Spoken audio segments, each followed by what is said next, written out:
धृतराष्ट्र को महाभारत के कुरुक्षेत्र के युद्ध का सबसे बड़ा खलनायक माना जाता है, क्योंकि यदि वे चाहते तो इस युद्ध को रोक सकते थे, परंतु उन्होंने पुत्र मोह में अपने ही वंश का नाश करवा दिया। धृतराष्ट्र आंखों से ही नहीं बल्कि मन और बुद्धि से भी अंधे थे। उन्होंने अपने जीवन में वैसे तो कई पाप किए थे, लेकिन हम आपको बताएंगे उनके द्वारा किए गए 8 घोर पापों के बारे में। आइए जानते हैं। पहला, गांधारी के साथ धोखा।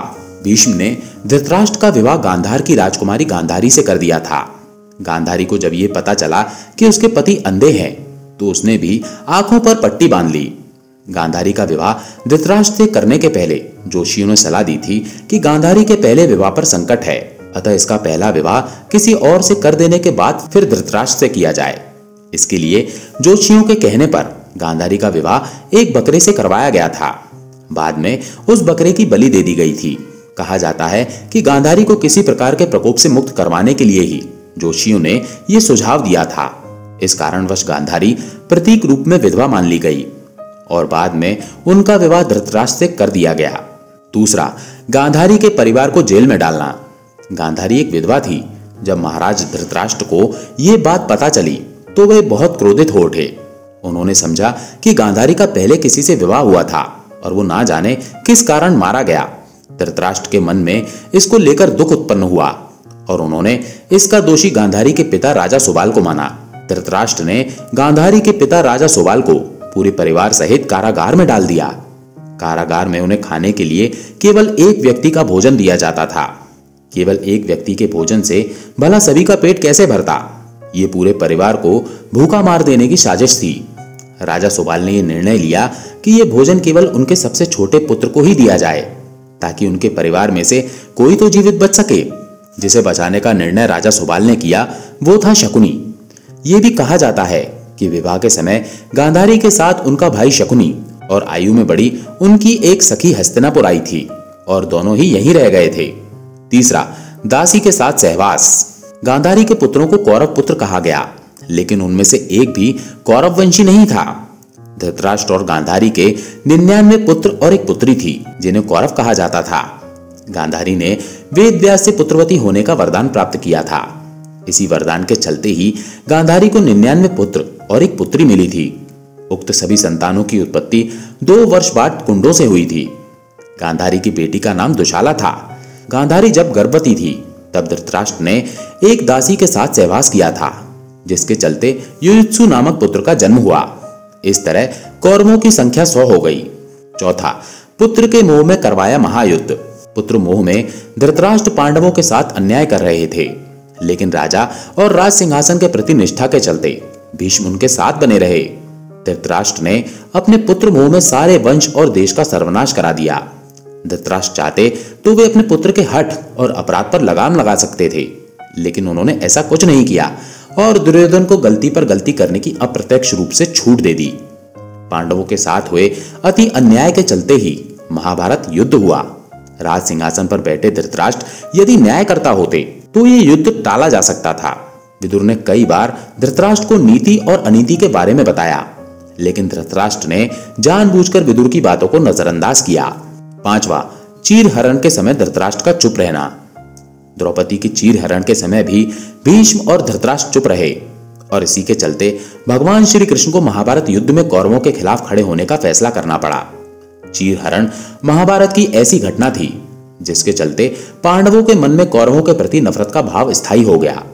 ये एक ऐसी घटना थी जिसके चलते प्रतिशोध की आग में सभी जल रहे थे। छठा, अधर्म का साथ दिया। वे वृद्ध और ज्ञानी होने के बावजूद धृतराष्ट्र के मुंह से कभी न्याय संगत बात नहीं निकली। पुत्र मोह में उन्होंने कभी गांधारी की न्याय उचित बात पर ध्यान नहीं दिया। गांधारी के अलावा संजय भी उनको न्याय उचित बातों से अवगत कराकर राज्य और धर्म के हितों की बात बताता था, लेकिन वे संजय की बातों को नहीं मानते थे। वे हमेशा ही शकुनी और दुर्योधन की बातों को ही सच मानते थे। वे जानते थे कि ये अधर्म और अन्याय कर रहे हैं, फिर भी वे पुत्र का ही साथ देते थे। अधर्म का साथ देने वाला खलनायक कैसे नहीं हो सकता। सातवां, भीम को मारने की इच्छा। युद्ध का अंत हो चुका था और पांडुपुत्र भीम ने धृतराष्ट्र के पुत्र दुर्योधन का वध कर दिया था। इसको लेकर धृतराष्ट्र के मन में क्रोध और बदले की भावना प्रबल हो उठी थी। अतः मौका पाकर धृतराष्ट्र भीम को मार डालना चाहते थे।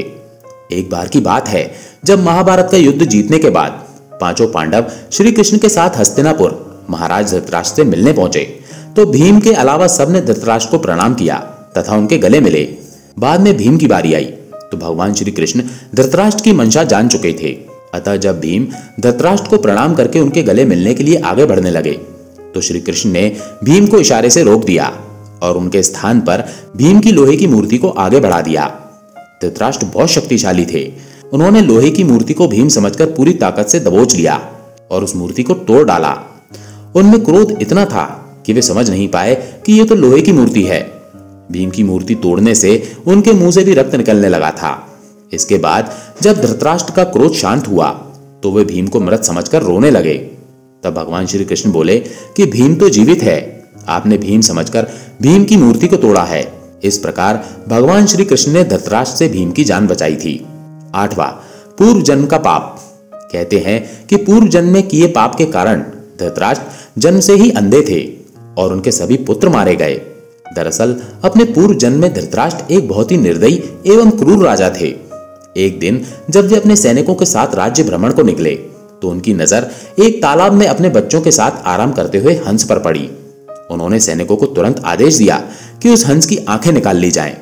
सैनिकों ने राजा की आज्ञा का पालन किया। दर्द से बिलखते उस हंस की आंखों को निकालकर राजा अपने सैनिकों के साथ आगे बढ़ गया। उस हंस की असहनीय पीड़ा के कारण मृत्यु हो गई।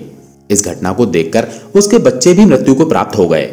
मरते वक्त हंस ने राजा को शाप दिया था कि मेरी ही तरह तुम्हारी भी यही दुर्दशा होगी। इसी शाप के कारण अगले जन्म में धृतराष्ट्र अंधे पैदा हुए तथा उनके पुत्र ठीक उसी तरह मृत्यु को प्राप्त हुए जिस तरह से हंस के बच्चे। कैसे हुई थी धृतराष्ट्र की मृत्यु? महाभारत युद्ध के 15 वर्ष बाद धृतराष्ट्र, गांधारी, संजय और कुंती वन में चले जाते हैं।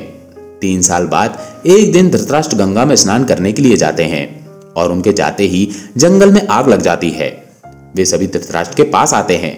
संजय उन सभी को जंगल से चलने के लिए कहते हैं, लेकिन दुर्बलता के कारण धृतराष्ट्र वहां से नहीं जाते। गांधारी और कुंती भी नहीं जाती हैं। जब संजय अकेले ही उन्हें जंगल में छोड़कर चले जाते हैं तब तीनों लोग आग में झुलसकर मर जाते हैं। संजय उन्हें छोड़कर हिमालय की ओर प्रस्थान करते हैं, जहां वे एक सन्यासी की तरह रहते हैं। बाद में नारद मुनि युधिष्ठिर को यह दुखद समाचार देते हैं। युधिष्ठिर वहां जाकर उनकी आत्मा की शांति के लिए धार्मिक कार्य करते हैं। दोस्तों, आपको यह कहानी कैसी लगी कृपया कमेंट करके जरूर बताएं। वीडियो पसंद आया हो तो लाइक करें और ऐसी ही और भी बहुत सारी कहानी, कथाओं एवं जानकारियों को सुनने के लिए चैनल को सब्सक्राइब जरूर करें। धन्यवाद।